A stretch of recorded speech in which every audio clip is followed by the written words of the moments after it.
for our participants, we found that being Black in a rural community did not determine the leisure activities that they did, but it did influence how they navigated those. As Western Illinois University grad student Taylor Brooks continues her last semester, she has also conducted research based on how Black residents' leisure choices and involvement are impacted by living in a rural community. Questions that were asked were structured in a way to get participants to talk about their leisure behaviors, how they feel about rural communities, and then how they feel their race, if they feel their race, influences their leisure activities.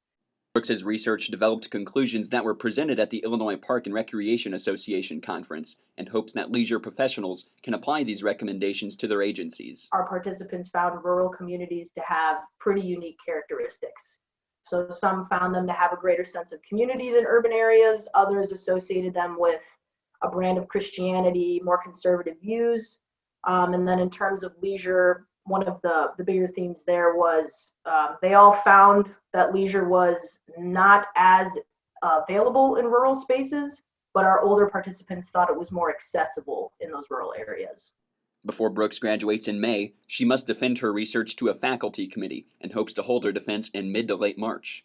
In Macomb reporting for News 3, I'm Dylan Smith.